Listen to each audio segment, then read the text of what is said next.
to a 1-year contract. And with us today on the Zoom call, we have Archie. We've got Phillies manager Joe Girardi, general manager Sam Fuld, and president of baseball operations Dave Dombrowski. As usual, please use the hand raise option, and please keep yourself muted when you're not asking a question. So once we see some hands raised, we'll get underway. And I'm sorry. Actually, first we're going to go to Dave Dombrowski with some comments. All right. Thank you, Greg. Thanks, everybody, for being able to join us today. We're very excited to have Archie join our organization, as you can see, and we really focus on trying to improve our bullpen over the winter time and bringing Archie aboard. General manager Sam Fuld and president of baseball operations Dave Dombrowski. As usual, please use the hand raise option, and please keep yourself muted when you're not asking a question. So once we see some hands. Can everybody hear me? Okay, great. Did you hear my previous statement? No. Okay. Well, welcome. Thank you. Appreciate everybody being here and be able to join us this afternoon. We're very excited to be able to add Archie Bradley to our organization and to our bullpen. He's a quality major league pitcher. He's done a great job wherever he has pitched. You can see we put a focus on trying to improve our bullpen, and we think we take another step forward by adding Archie to us. So we're thrilled to have him. Before I turn it over to Greg and to Archie for comments, we just sent out a tweet and is asked to say that we've acquired CJ Chatham, infielder from the Boston Red Sox organization, for a player to be named later. And in turn, we have also designated for assignment the contract of Victor Arano. So wanted to let you know that too. So Archie, do you want to add a comment or two before we turn it over to Greg for questions? Of course. First off, I'm happy to be a Philly. I'm very fired up. I had a great run in Arizona. My last month in Cincy was great, but to hit the free agent market, and from the very beginning, Philly was the main team that was interested. They made it very known how badly they wanted me, and not just for pitching, but some of the things I pride myself in, which is being a good teammate, being a leader, and my main focus is the win. So I asked respectfully today that, any questions about closing or save opportunities, things like that, I really don't care to answer those today. I want to talk about winning. I want to talk about the Phillies getting better and our chance to go win a World Series. All that stuff will work itself out. Trust me, I want to take the ball in the ninth. I want to take the ball in any situation, but I want to talk about me being a Philly. I want to talk about how we're going to get better and how this team is going to go try and win a World Series. Greg, I guess we're in your hands. Okay, great. We're going to start with Matt Gelb from The Athletic and then go to Jamie Apodi from Channel 6 Action News. Hey, Archie, were you surprised to be non-tendered this offseason? And what was your priority in free agency? And the fact that the Phillies, forget about closing, the fact that the Phillies have a lot of opportunity in their bullpen, given what happened last year in the overturn, was that an attractive part of this, joining this club? Yeah, very much so. I think any player, you don't want to get released by any means. So it was a little bit of a shock, but then you understand, hey, this is a business. It was a business decision. I'm still a very good player. I didn't get released due to performance issues. I think I got released due to, salary and what the Reds were trying to do. But besides that, I was very intrigued by Philly. The team they've put together over the past few years. I mean, when you get a guy like Bryce Harper to commit 10 years to a place, there's something good going on there. And so, hopefully me being on board, we can get our guy JT back, but I'm going to have a lot of opportunities to pitch. I'm going to have a lot of opportunities to contribute. And ultimately, that's what I want to do. I don't care what role it's in, but I want to take the ball and I want to provide quality innings for this team.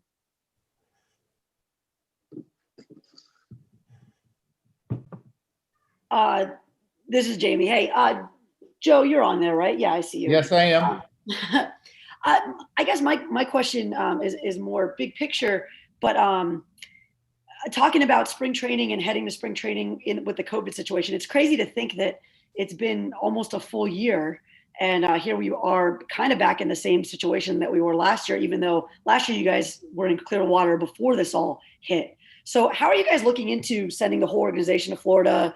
which is a hot spot, and handling the whole spring training situation in this still COVID era?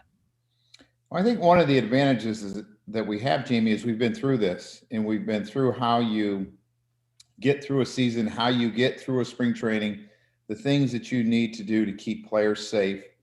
And I think, most of the players that will come to big league camp were probably in a big league camp or on a big league team last year and have an understanding of what it takes. So our preparation is full steam ahead, as if we're going to start spring training February 17th. We will take every precaution to keep players safe.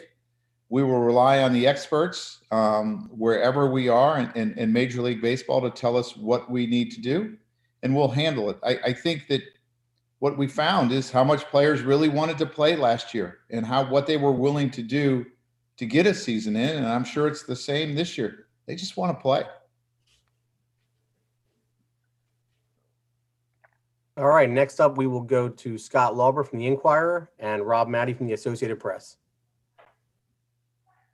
Hey, Archie. You've already mentioned JT. You're both from Oklahoma, and if my geography is right, you were about 2 hours away from each other there. I wonder if you knew him at all growing up. You're, I think, just a year younger than him. Did you play against one another in high school? Do you have any common history prior to the big leagues, and how well do you know each other now?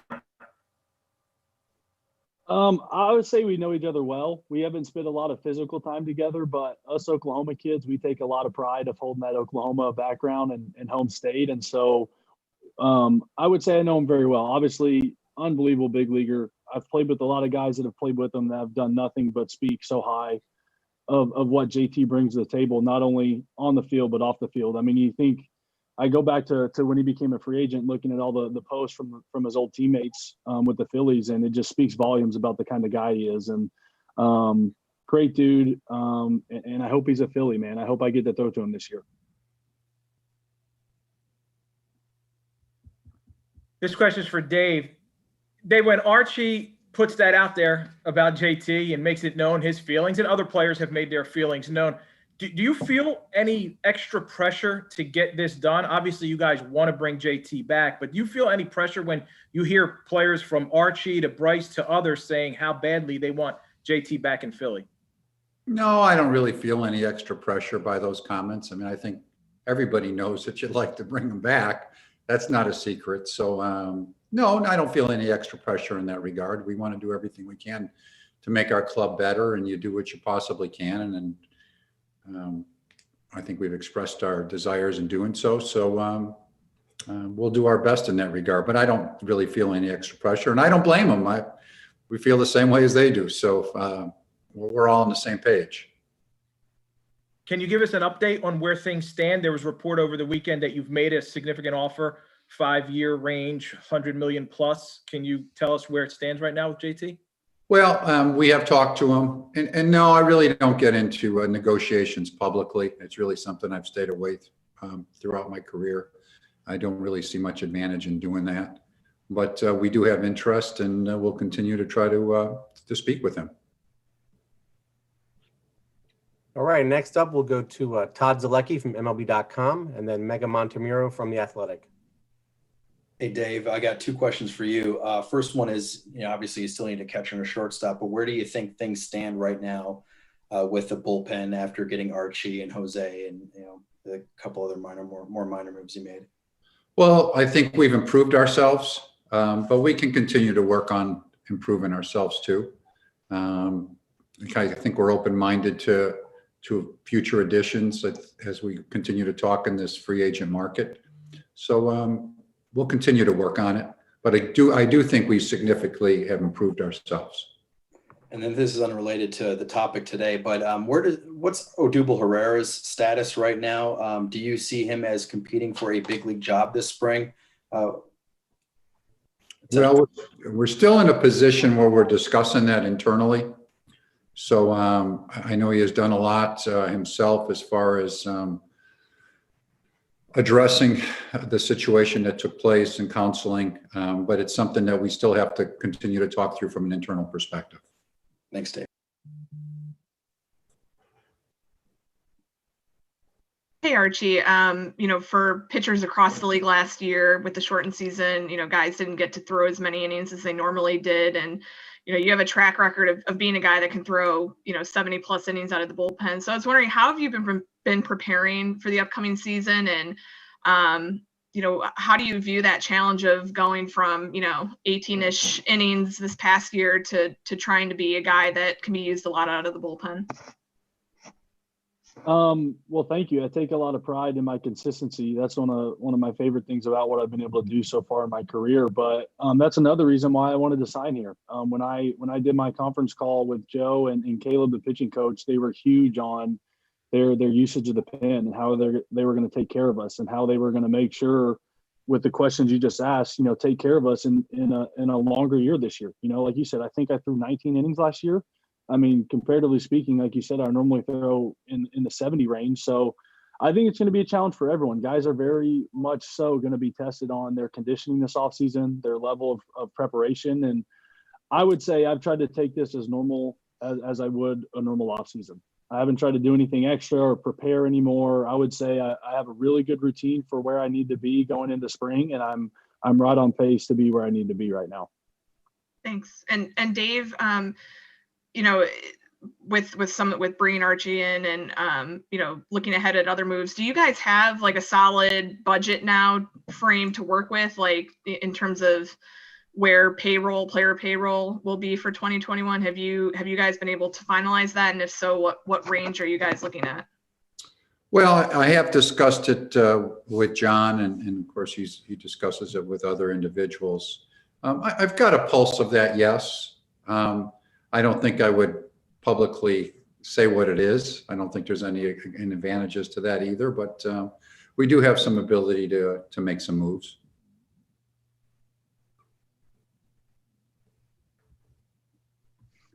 Next up, we'll go to Rob Kessner from NBC 10, followed by Matt Breen from The Inquirer. Hey, Archie, congratulations. You seem like a pretty excited guy. And from what I've read, you're excited about Oklahoma football as well. If the Eagles are successful in luring Lincoln Riley to come to Philadelphia, how would you feel about that as an OU backer the way you are? That would be a tough one. Having Lincoln leave Oklahoma would be a tough loss. He's put together a hell of a resume there, and we're very happy to have him. But that being said, if he's right across the street, that'd be an easy transition for me. We already have two great guys over there in Carson and Jalen, and they do a great job. But you bring in Lincoln, and that's a deadly combination there. And just real quick, if I was picking sides and had to choose an Oklahoma quarterback, you or JT, who am I taking with the first pick? Oh, you got to bet on yourself. I'm taking myself. No offense, JT, but I'll bet on myself all day. Thanks, man. Hey, Dave. Seems like there's a theme in the pitchers that you've acquired this offseason for your bullpen, that they all throw hard. Do you think and that was missing from the bullpen last year. Do you think it's an essential trait right now in the majors to compete, is to have your bullpen and add velocity, a lot of velocity in the bullpen? Well, I've always liked hard throwers. I mean, it's been that way my whole career. Wherever I've been, we've had hard throwers in our bullpen. But I don't think it's essential that you have everybody that's a hard thrower. But I do think that you have to have some people out there that can bring some velocity up there. Now, it doesn't do you any good if it's right down the middle of the plate all the time. But if you have some velocity, they can get people out. Yes, I do think it's good. I do think, though, that you can still get people out in other ways, too. But having some people out there that can bring the ball and bring some heat up there, I think is important. And Archie, obviously you throw hard, but if you're in a bullpen where there's a handful of guys that can throw in the upper 90s, what kind of weapon is that for a team to have a bullpen where it's not just one guy who's throwing hard, but it's a crew of arms? It's huge. That's what I've been excited about the guys they've brought in. Coonrod, Alvarado. We have Neris coming back. A lot of guys that have a lot to prove, but have a huge upside and throw really hard. And when you look at completing a bullpen and being able to put a bullpen that can cover, 7, 8, 9, 6, 7, 8, 9, and really 7, 8, 9, that's what you're trying to lock down. And it's very intriguing because you have guys with great stuff. And when you put them in the right spot, it's a very magical thing watching a bullpen go to work. And Sam, for you, you played in this generation of high velocity pitchers, and from a batting aspect, what kind of challenge is that for a hitter to walk up to the plate and there's knowing that in the bullpen there's maybe a handful of guys that can throw in the upper 90s? Yeah, I mean, I think your goal as a pitching staff is to make hitters uncomfortable. And if you can line up a back end of a bullpen where as a hitter you're going to be uncomfortable in the box, that's not a good feeling as a hitter. When you look down in their bullpen and that they've got 95 plus everywhere, that immediately kills your confidence going into these situations. So to do it with kind of high velocity, high level stuff with sort of different secondary pitches, I think makes what we have right now pretty cool, with Hector's split, with Archie's curveball, with Brogdon's changeup. We've got a lot of high end stuff, but with different looks too. And I think that's really exciting as a hitter. It's tough to prepare for that. And Joe, sorry, I've got to ask everybody. You said at the beginning of the offseason that the bullpen was, one of the big things that needed to be upgraded.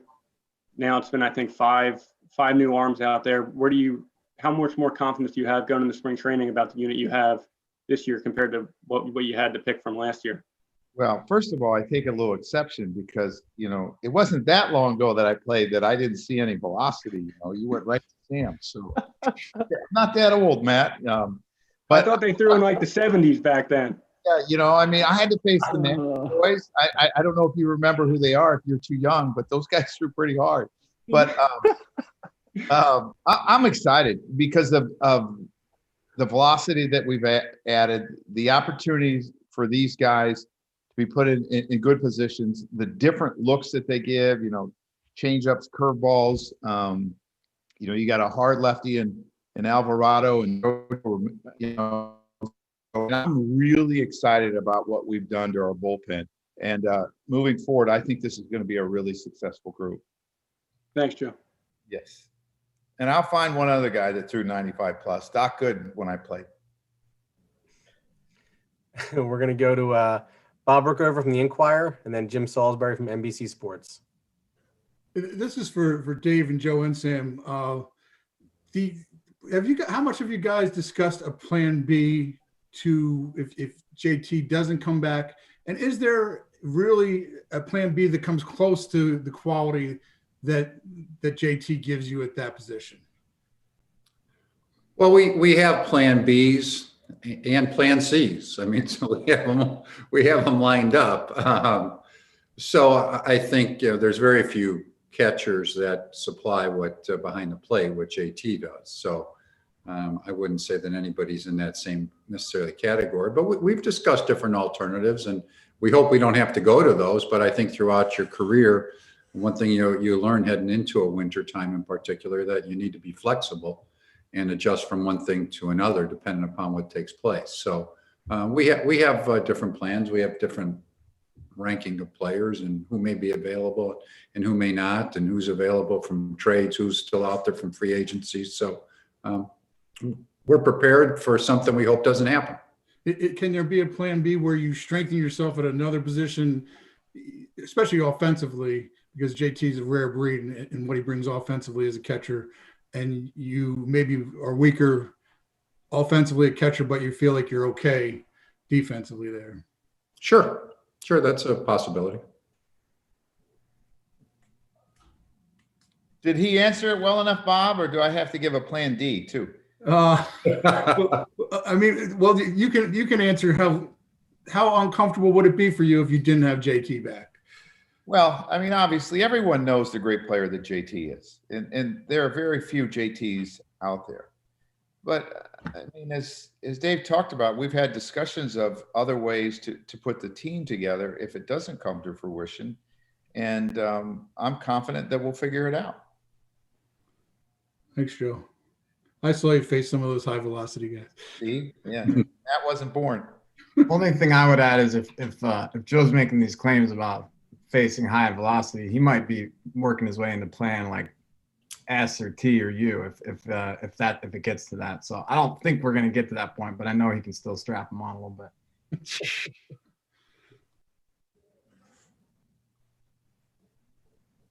Hey, hey, Joe, tell them about Mark Wallers in the 1996 World Series. You could bring it a little bit.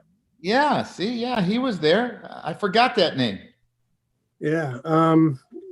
So your new reliever didn't want to talk roles. How about the manager? What do you see as your new reliever's role? Can he close for you?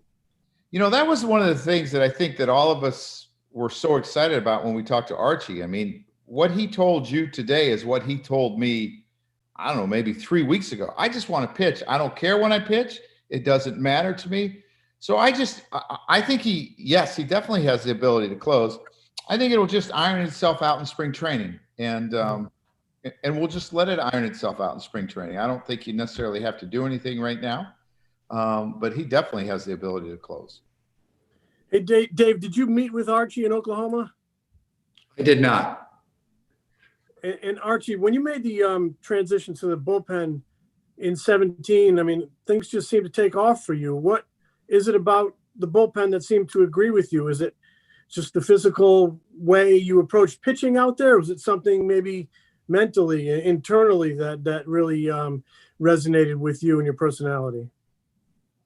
Well, I'm probably going to get myself in trouble for saying this, but I still think I have a starter. I still think the starter's inside of me. When I got moved to the bullpen, you know, I was still learning how to pitch in the big leagues.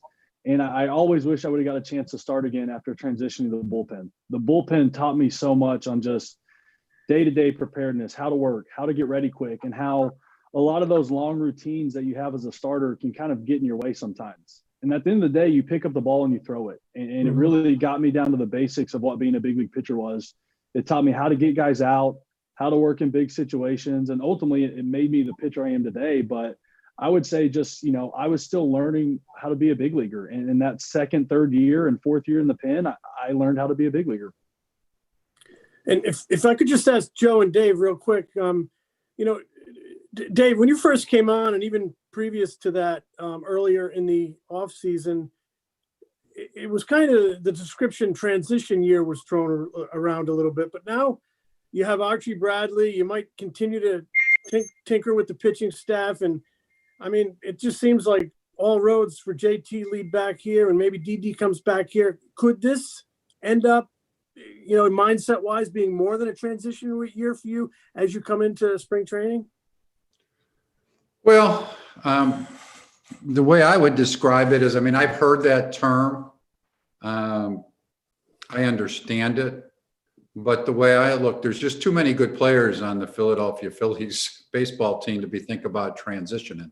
We're thinking about winning. That's what we're going to try to do. I mean, we're going to try to do what we can. And now I think we have some work ahead of us before we, this winter time, before we get to that point. Hopefully those things can take place. But right now, I mean, my mentality is from coming here. And when I say that, I don't mean that we're mortgaging our future at this particular time. I don't think that we're at that place by any means. But I think we're in a position where if we can make a couple moves in particular with some of the players that we have, I don't know why we can't compete to win. Sure, we're not going to be the favorite to win our division with some of the other clubs there, but I've always been on clubs that have been favored that have ended up winning their divisions. So those things get separated on the field. So now again, we've got a long time. We got, well, not a long time, but we have another month till less than that till we take the field, but about that time period. So we'll see what ends up taking place. But our goal is to try to win. Thank you. All right, we'll go to Jack McCaffrey from the Delaware County Times and then Scott Lauber from the Inquirer. I'd like to ask Joe. Joe, you obviously came into Philadelphia with a spectacular reputation, 1,000 wins, the World Championship, etc. That last year you were made to manage 7-inning games and start innings with runners on base, and only got to manage 60 games. Two questions, I guess. How personally, professionally frustrating was that for you? And do you are you thankful for the opportunity now to maybe show Philadelphia fans, you know, what you really can do on a day-to-day basis over a full season and over kind of a real season without some of those really crazy restrictions that a manager was made to work under last year? Yeah, Jack, anytime that I'm not part of a World Series winner, I would consider it a frustrating season. Not there aren't a lot of good things that happen, and there are a lot of good days because I love what I do, and it's enjoyable to come to work every day. But when you set your mind on winning world championships, when you don't get there, you continue to evaluate everything you did and measure, what you did. As far as the rule changes, I didn't really have a problem with those. Adapting to those, I thought some of them were somewhat beneficial to us. So it didn't bother me. And yes, I'm excited to get back to Philadelphia and enjoy Philadelphia the way it was meant to be enjoyed as a baseball town. Without having the fans there, it was different. Without being able to enjoy the great city of Philadelphia, it was different. So I am really excited to get back there and have an opportunity to do that. Thanks, Joe. You're welcome, Jack. Dave, if you could sort of put on your, I guess, reading of the market hat, and last week you saw Hendricks come off the board, and LeMahieu and obviously Archie. There was a little bit more movement last week, it seems like, than there has been. Do you sense that maybe things are starting to shake loose a little bit, and the next few weeks are going to be pretty active, or how do you sort of see things now coming together the next few weeks? Well, I do think it started to loosen up, like you said, a little bit last week. So that's encouraging. I know today's the 18th. What do we have? 20. I'm just looking at the count. 25. 1, 2, 3. About less than 4 weeks till we're in camp. So I would think something's got to loosen up at some point. So guys end up a lot of time. It's been a very unusual winter time. I mean, I never, as long as I've been doing this, every year people ask me, well, what do you think the winter is going to be like? And I say the same thing every year because I really mean it. Is that every winter is different. I never know what's going to happen. I never know which clubs are going to jump out and do things. And you try to do as much homework as you possibly can, and your predictions. You sit down with your people and your organization and project what clubs may have interest in this position, that position, that. But I've never been in a year where signings are taking place so late. And so we're really in uncharted territory. I can't, normally players, I mean, when I go back to many years ago, they wanted to be signed before Christmas. Well, that's disappeared, right? I mean, that's long gone. I would assume they'd want to be signed before spring training started in most cases. So I would think things will start to happen, and we'll just wait and see, but I'm hopeful. Of course, we've never dealt with a COVID world before either. So I think that's really a key factor here in every regard, because there's so many uncertainties with the COVID world that I think that's probably the main contributor to me. And what can you tell us about CJ Chatham? What appealed to you about him? I think he was drafted when you were with the Red Sox, so you probably know him a little bit. I guess what led you to that trade? Well, he was a second-round draft choice when we originally drafted him. I mean, he's a good player, and really what ended up taking place is that just when I was talking to different clubs and really have talked to every club in baseball now since I've been here to just see what they're doing, what they're anticipating. And I think the Red Sox were looking at some roster situations where they would anticipate needing some spots, like a lot of clubs are. And his name was discussed a little bit, just what they thought. They have acquired a couple guys in the last couple of weeks about infield depth for them. But he's a good player. I mean, he's led a couple leagues in hitting. He can play shortstop. He can play second base. He's a good defensive player. So he's got good bat to ball skills. He hasn't hit with much power so far, but I've seen him hit the ball with some power. He has a little more pop than you think. When I talked to him today, he was going over to deal with some hitting lessons where a lot of those guys in North Miami are going. And I asked him what they were doing. He said, well, they're working on me using my hips a little bit more. He said, I really like the results. So he's a good player, and he's on the verge of playing at the big league level. He's near the big leagues. If he's not, he's at AAA, depending on how our club falls into place. And anybody, too, that's a utility infielder that can play shortstop and play it well is a plus for you. All right, we have time for a few more. We'll go to Matt Gelb and then Mega Montemuro. Dave, as you were noting, we're less than a month out from spring training. Do you need to have your starting catcher in place by the start of camp, whether it's JT or not, or are you willing to let that drag on into camp? Well, ideally, you would like that to be there. I've always kind of, ideally, you want to have all your players in camp in the beginning. I did go a few years ago where we had signed JD Martinez after spring training opened. But of course, catcher working with the pitching staff. Now JT's been here before, so he's known that. But ideally, we'd like to have all our players when camp opens. But I can't tell you that there haven't been clubs that have been successful in signing players after the camp is opened, and they have done very well for them. And given how the market has unfolded and now you have a clearer idea of what your budget is, do you think you could fill more holes externally? I think when we first talked to you, you alluded to not every player we add is going to, be a big free agent. Obviously that's not going to be the case, but do you think you might have a little more latitude given how this thing has unfolded a bit for you? Well, I guess, we'll just wait and see what happens, because a lot of it depends upon acquisition costs for individual players. So that makes a determination on how much finances you have available to work. So we'll see what happens. When I first came on board, we really hadn't set a budget. It was giving me a general number. So I've got a pulse of what it is. I can't say it's etched in stone, but I have a pulse of what it is. And sorry, well, just one last one for Archie.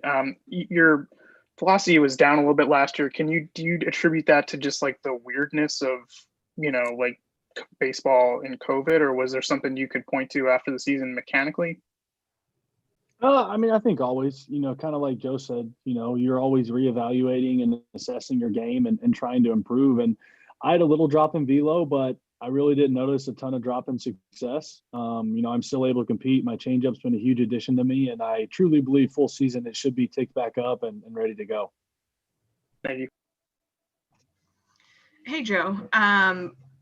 You weren't afraid to use different guys in the bullpen in various roles last year.